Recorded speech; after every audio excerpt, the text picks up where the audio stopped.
Let us try to do an implementation of the continue keyword with the help of a basic loop. यानी जिसमें मैंने आपको बताया कि it is as good as with any sort of loop, basic loop, while loop, for loop और PL/SQL के अंदर do while loop का कीवर्ड मौजूद नहीं है. तो let us try to do an implementation with the basic loop.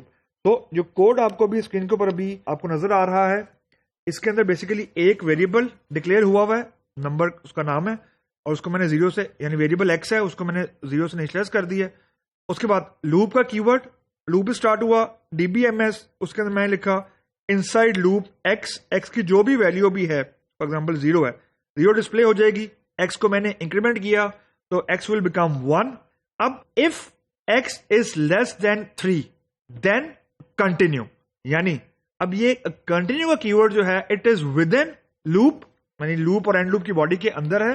तो अब ये कंडीशन चेक हो रही है कि अगर x की वैल्यू लेस देन 3 है, जो कि अभी है, देन कंटिन्यू. कंटिन्यू से मुराद ये है कि कंटिन्यू के बाद लूप का जो बाकी वाला पोर्शन है, एंड इफ है या इसके बाद कुछ और लिखा हुआ है, it will not get executed, और यहीं से कंट्रोल वापस चला जाएगा लूप के कीवर्ड के पास. यानी अगर x की वैल्यू लेस देन 3 है, जो कि अभी है हमारे पास, तो अभी जो लूप है वो कंटिन्यू के बाद आगे नहीं चलेगा. तो लेट्स सी आगे क्या है. आगे मैंने एक और DBMS अंडरस्कोर आउटपुट किया हुआ है जस्ट टू चेक कि हम लूप के अंदर मौजूद हैं कि नहीं. Inside loop after continue x और जो भी उसकी वैल्यू है. तो अभी क्योंकि x की वैल्यू लेस देन 3 है, जब तक x की वैल्यू लेस देन 3 रहेगी, जो दूसरा DBMS underscore output dot put underscore line है, यानी this one, it will not get executed.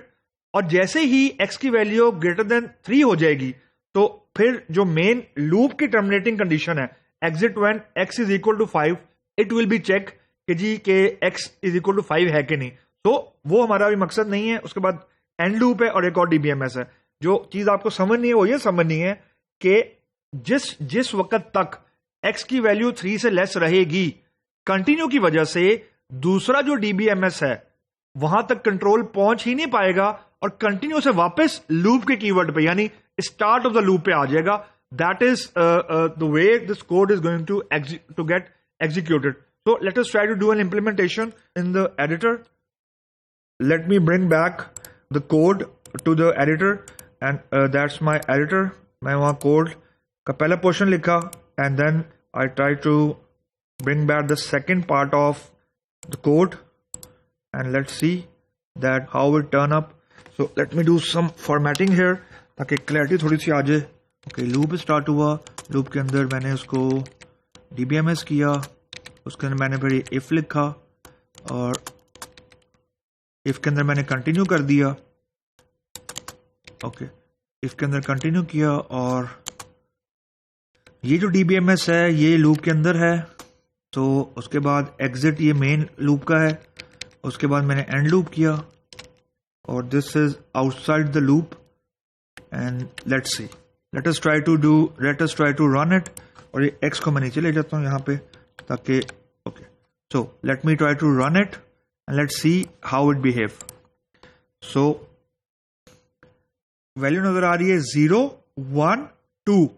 जैसे ही x की वैल्यू 3 हुई है, द फोर्थ लाइन, ये आउटपुट में आपको फोर्थ लाइन नजर आ रही है, इनसाइड लूप आफ्टर कंटिन्यू, यानी जो ये वाला DBMS अंडरस्कोर आउटपुट है, यहां पे कंट्रोल पहुंचा ही उस वक्त है जिस वक्त x की वैल्यू ग्रेटर देन 3 हो गई है. जिस वक्त तक x की वैल्यू लेस देन 3 रहेगी, यहां पे इस वाले DBMS में जो करंटली हाईलाइट हुआ है, यहां तक कंट्रोल पहुंचेगा ही नहीं.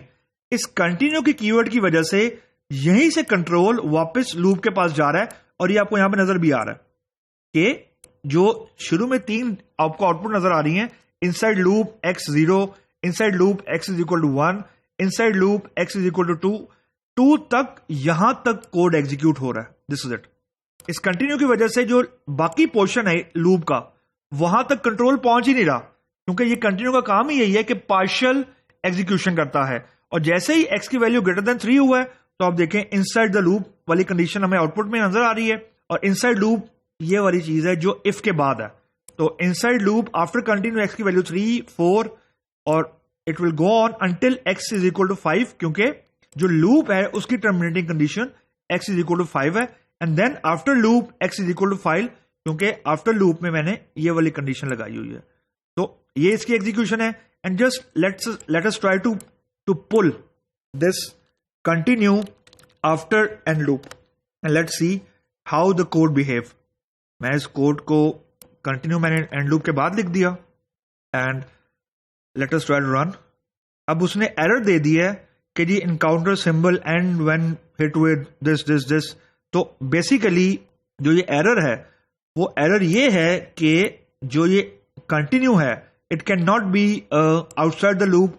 लेकिन चलें एक और ट्राई करके देखते हैं कि मैं इफ के बाद कोई चीज डिस्प्ले करवाता हूं एंड लेट्स सी कि अभी ये कुछ एरर रिमूव करता है कि नहीं। तो if I run this code again it should show me something. अब वो कह रहा है illegal exit continue statement, it must be inside the loop, that's the exact error.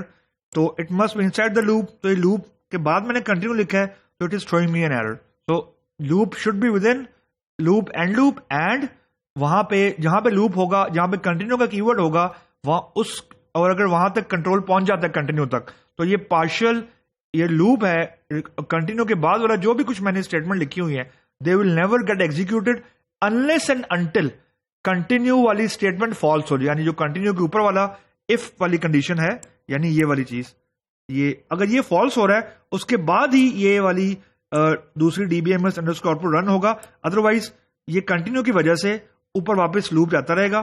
तो this is the behaviour of the continue statement.